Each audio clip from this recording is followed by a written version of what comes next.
Panginoon, muli dinako tayo ng Panginoon dito sa tahanan niya. Amen? Hallelujah, praise God.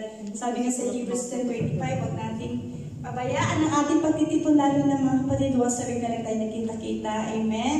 At alam natin mga kapatid na kung uwi, lalabas tayo dito sa tahanan, tinanggap natin at tatanggap tayo ng pagpapala. We need the Word of God. Amen? Kailangan natin ang pagkain ng ating kaluluwa mga kapatid. Hallelujah. We need to be strong. Hallelujah. Na maging malakas tayo mga kapatid. Hallelujah. Na ngayon nalalapit ang pagdating ng Panginoon. Amen? Dito meron sinabi dito, lalapit lang ba ako sa Lord kapag maayos ng lahat? Tama ba yung dahilan na yun? Lalapit lang ako sa Lord pag maayos ng lahat? Kailan ba naging maayos ang lahat? Kapag lalapit o lalayo?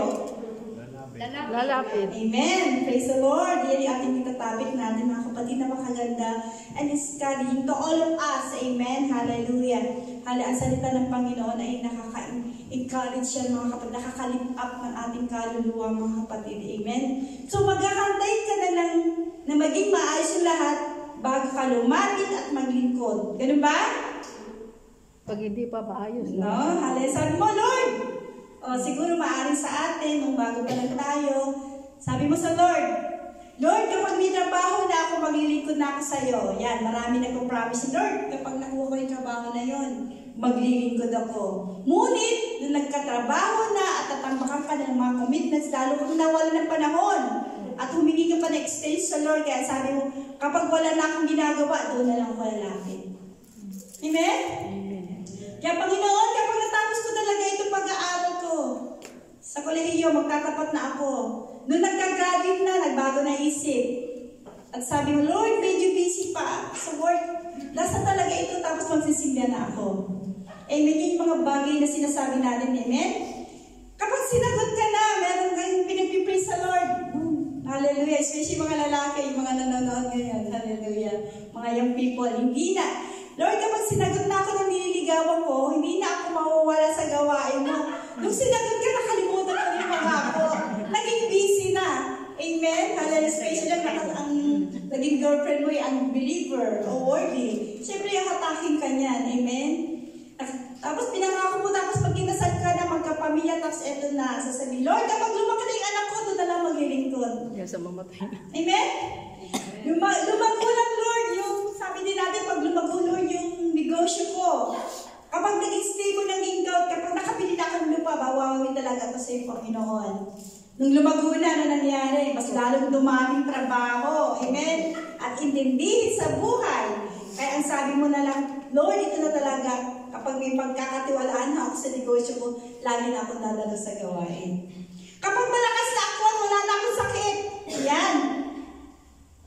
Magtatapat na talaga ako sa iyo, kaya lang hindi nangyari, lumakas ka, kundi lumubha yung sakit mo. So, mas lalo mong nawala ng gana kasi gusto mong maayos ka muna bago ka lumapit. Di ba dapat mas lalo mong lumapit kasi may sakit ka. So, maraming dahilan tayo mga kapatid. Amen sa ating Panginoon. Amen? Kapag okay na lahat, Lord, pag pinakinggan mo yung mga gusto ko, maglilingkod ako sa iyo, ay nakakahiya sa Panginoon. Amen? Kaya pag-usapan natin, hallelujah, may kulang na talaga sa pagkatao mo. Amen? Kung ngayon, kung lalayo ka pa at tignan mo, natagdoan mo na kaya yun ang kulang sa iyo, may solusyon na nga, talapit ka na lang ngayon, sabihin mo naman, susubukan ko, hanapin ko sa ibon. May isang kasagutan naman sa problema, mga kapatid. Ngayon, kung tatanggihan mo naman ito, magiging maayos kaya. Tandaan, huwag mong hantayin maging maayos ang lahat bago ka lumapit, kundi dapat kang lumapit para maayos ang lahat sa iyo. Amen?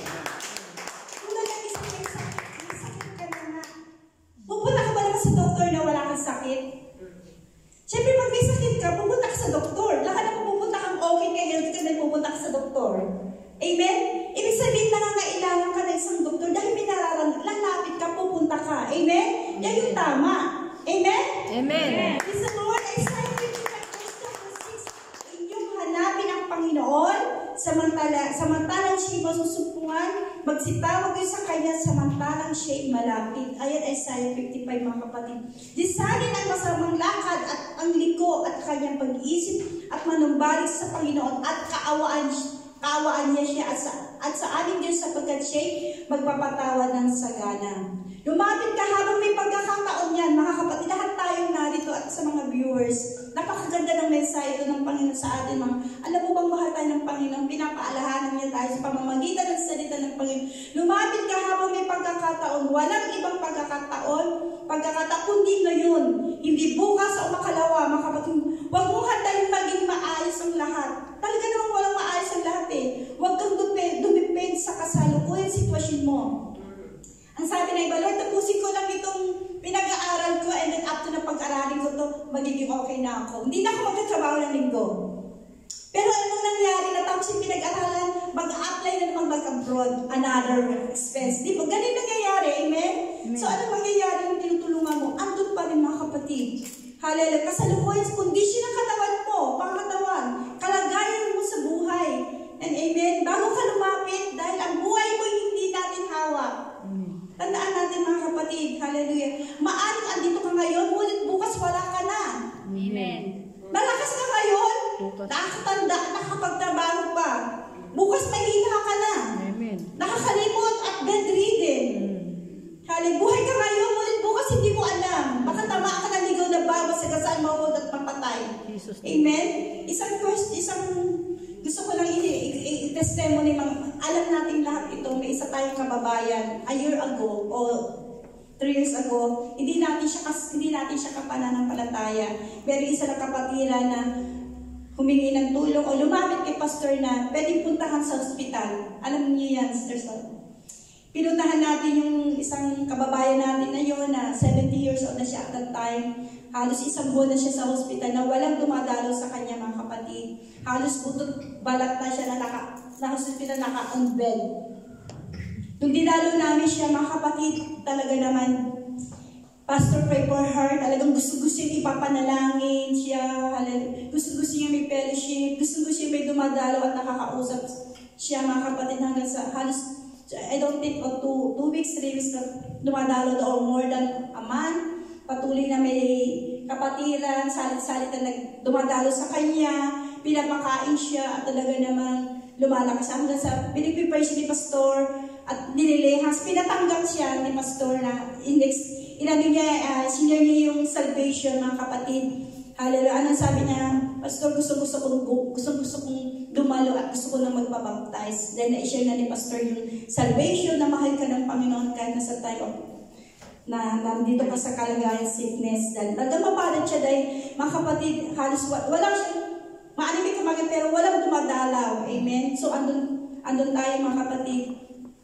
Ano sabi niya, kapag humaling ako, Pastor, a-attend ako sa church at magpapabautismo ako. At talagang pag nilalayan siya ni Pastor, talagang gustong-gusto niya, talagang pinagpipray siya. Gustong-gusto niya.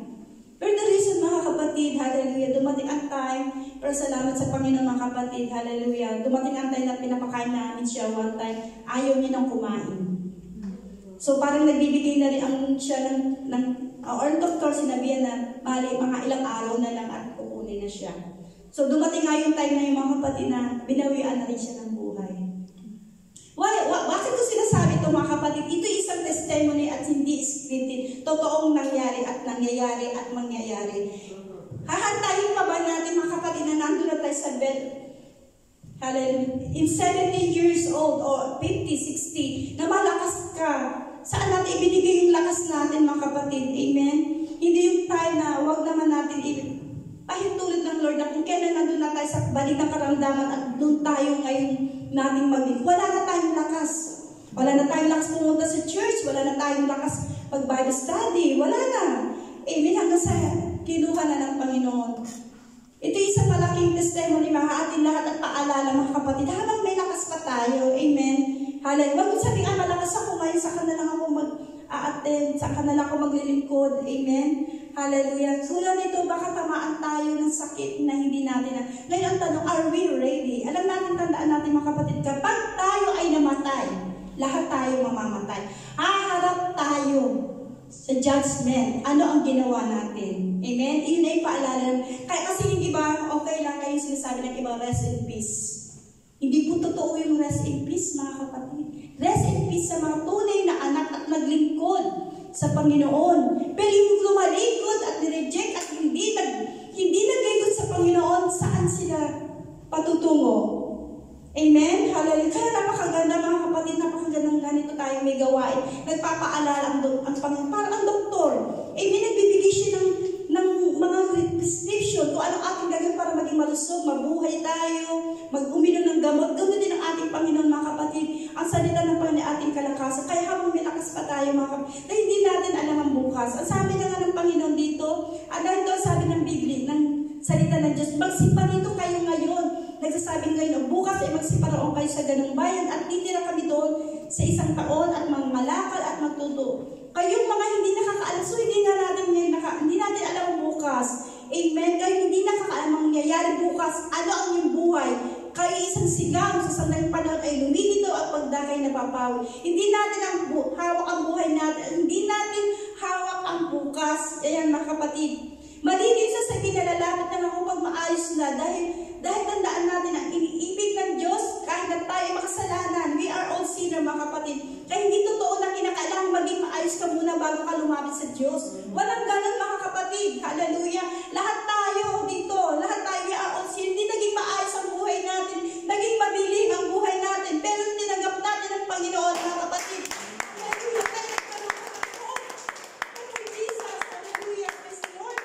Hallelujah. Kaya hallelujah. Sa halip mas dapat kang lumapit dahil kailangan mong maging maayos. Amen.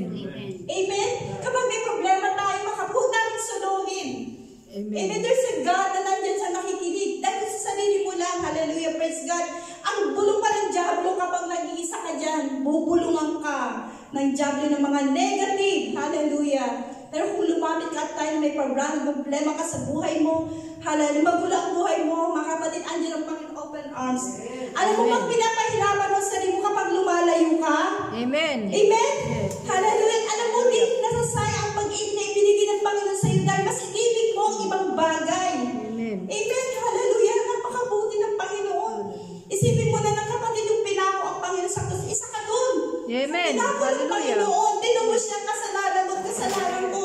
Kung tutusin, wala naman tayo deserve sa atin. Kasi lahat tayo makasalanan. Amen.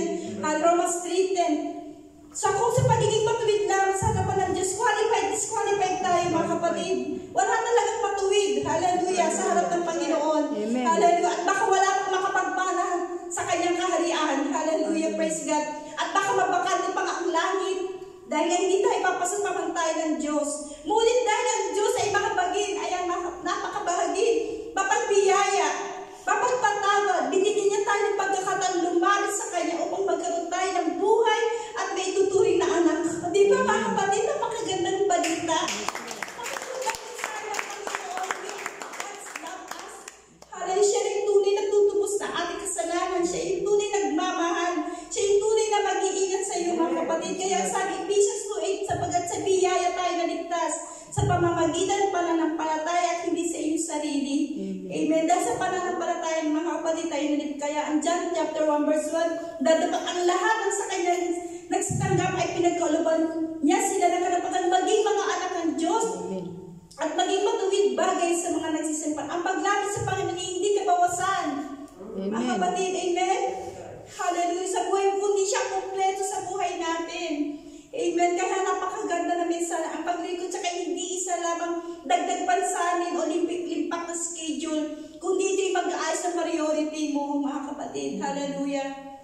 Hallelujah. Ang pagtatapat sa Diyos hindi isang kalugihan na para bang mawawala ka na ng trabaho. Lalo na pag Sunday, hallelujah, praise the Lord. O sa mga gawain na hindi tayo nakakadalo. Binibigyan natin ng time, hallelujah, ibang bagay. Mga kapatid, dapat ang Diyos ang unahin natin. Sino ba ang nagbigay ng trabaho? Sino ba ang nagbigay? Sino bang ginising ka ngayon ng Panginoon? Hallelujah. Dapat i-priority natin ang Panginoon, mga kapatid. Tunay ang Satan, mga kapatid, very deceiver yan. Gagawin kanyang busy, hallelujah, upang hindi ka makadalo. Sa gawain, uunahin mo pa yung mga ibang bagay. Pero sa pamamagitan nito, mga kapatid, salita ng Panginoon, pinapaalahanan tayo ng Panginoon. Mahal tayo ng Panginoon, mga kapatid. Hindi niya tayo pinapatamaan, hindi niya tayo sasabihin para sa ating lahat ito, mga kapatid. Ito yung isang pagmamahal sa atin bilang Ama, bilang Panginoon. 'Panginoon ng ating kaya mga kapatid, hallelujah. Praise the Lord. Hallelujah. Ang pagtatapat sa Diyos ay hindi isa kalugihan na para bang mawawala ka na ng trabaho. Lalo na pag Sunday, hallelujah, ibang bagay. Mga kapatid, dapat ang Diyos ang unahin natin. Hallelujah.